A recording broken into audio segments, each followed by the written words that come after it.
Лада Веста. Сделали профилактику актуатора. Скрип усилился после правильного выставления сцепления. Вот показываем, откуда идет скрип. Актуатор сейчас не работает.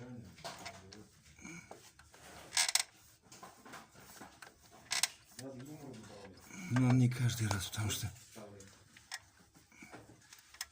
что немножко, слышно было.